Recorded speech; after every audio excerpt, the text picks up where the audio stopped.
Hi everyone, welcome to Techie Dialogue.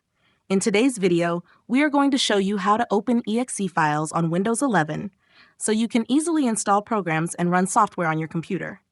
Step 1. First locate the exe file you want to open. You can find it in your Downloads folder, on your desktop, or wherever you saved it after downloading. Step 2. Double-click the exe file using your left mouse button. Windows 11 will automatically try to open it and, if needed, may ask for your permission to run the file for security reasons. Step 3.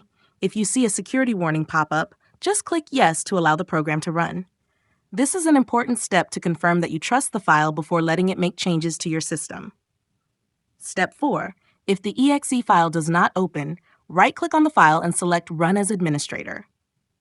This gives the file extra permission to install or execute properly on your Windows 11 system.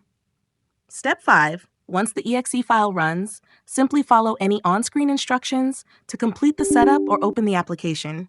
Always make sure you download exe files from trusted sources to keep your computer safe. Thanks for watching, and don't forget to subscribe to Techie Dialogue for more easy tech tutorials.